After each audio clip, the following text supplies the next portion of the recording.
හිටි චොක්ලට් හදන්න විතරයි මට දැන් ඒකත් එපා වෙලා මට මුළු ලෝකෙම අලුතින් චොක්ලට් හදන්න මට අදහසක් ඉන්න නැතුව විතරක් නෙවෙයි මට මගේ ජීවිතය ගැනම අවිශ්වාසයක් ඇති වෙලා මං හැමදාම ආස කරන චොක්ලට් හදපු එක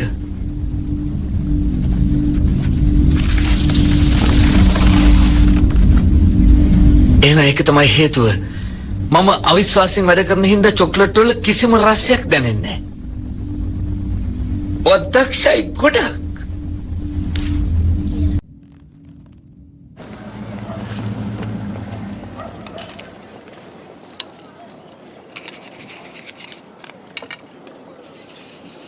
Pity about that chocolate fellow, Wendell, Walter. Willy Wonka. That's the one. Says here in the papers his new candies aren't selling very well. But I suppose maybe he's just a rotten egg who deserves it.